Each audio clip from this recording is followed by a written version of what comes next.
పెళ్ళైనా పండగైనా వేడుక ఏదైనా పట్టు చీరల ప్రత్యేక వేదిక వారాహి సిల్క్స్. కానీ బయట ఒక మాట వినిపిస్తుందండి జయశీల గారు, మీ ఆస్తులు మొత్తం ఆయన దోచుకున్నారా లేకపోతే ఆయన ఆస్తులు మొత్తం మీరు దోచుకున్నారో, ఇద్దరి మధ్య అయితే పెద్ద గొడవలు అయిన చివరికి అది కాదు, ఆయన కూడా చనిపోయారు.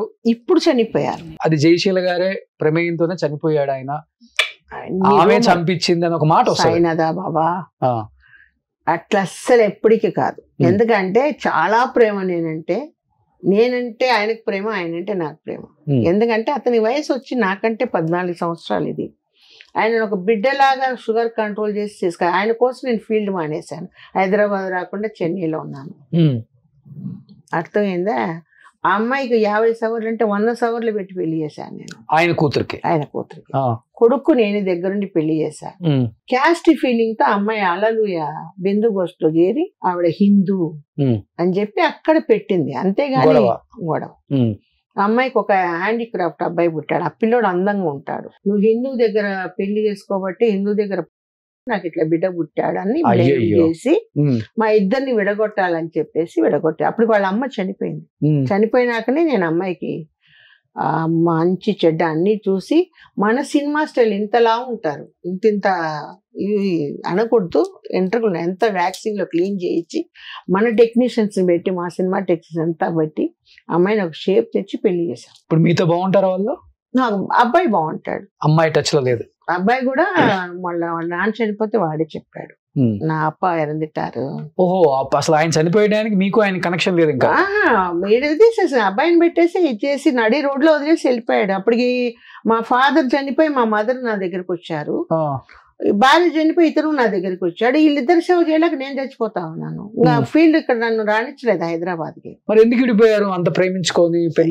బిడ్డ ఇట్లా హ్యాండీక్రాఫ్ట్ గా పుట్టి నాకు ఇట్లా బిడ్డ పుట్టింది, నువ్వు హిందూతో సంసారం చేయబట్టి నాకు అక్కడ పెట్టింది ఫిట్టింగ్. సో దాని వల్ల మీ ఇద్దరు విడిపోయారు? నా ఇద్దరు. ఓకే. బిడ్డను పోగొట్టుకోలేరు కదండి ఎవరైనా. కన్నా ఇప్పుడు నేనే ఉన్నా, నా బిడ్డ కోసం నేను త్యాగం చేస్తాను కదా, బిడ్డను పోగొట్టుకోలేను కదా.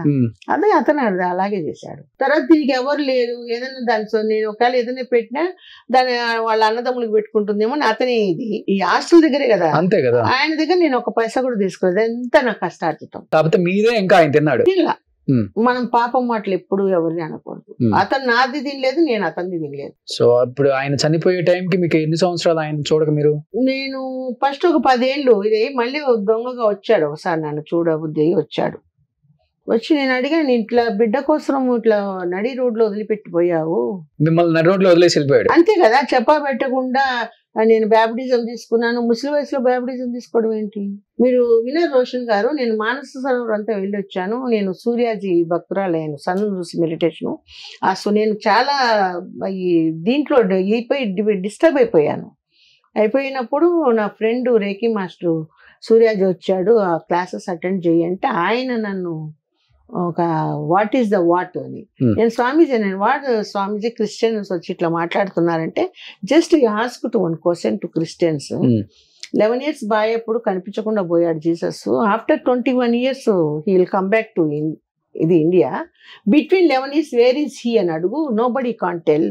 There all convert to Christian, not a true Christian. నేను జెరూసలేం కూడా వెళ్ళొచ్చా, కావాలని వెళ్ళొచ్చాను జెరూసలేం. ఆయన తర్వాత మళ్ళీ పెళ్లి చేసుకోవడం కానీ ఇంకా వద్దనుకున్నారు? ఇంకా మొత్తం డివోటీ ఆఫ్ ద సాయిరామ్, అంతే. జీవితం అంతా వదిలేశారు. మరి ఇప్పుడు మీకంటూ ఎవరు మిమ్మల్ని చూసుకోవడానికి మంచి చెడు? మా ఇంట్లో ఒక పాప ఉండేది, పని పాప. ఆ పని పాప పిల్లడు నా దగ్గర ఉన్నాడు. ఇప్పుడు వాడు ఏం చేశాడంటే, మా అమ్మ బెడ్ రెడ్ లో ఉండినప్పుడు మళ్ళీ నేను షూటింగ్ స్టార్ట్ చేసినప్పుడు చూసుకునే వాళ్ళు లేరు మా మదర్ని. ఎందుకంటే మా ఫాదర్ చనిపోయినాక మా మదర్ నా దగ్గరకు వచ్చేసింది.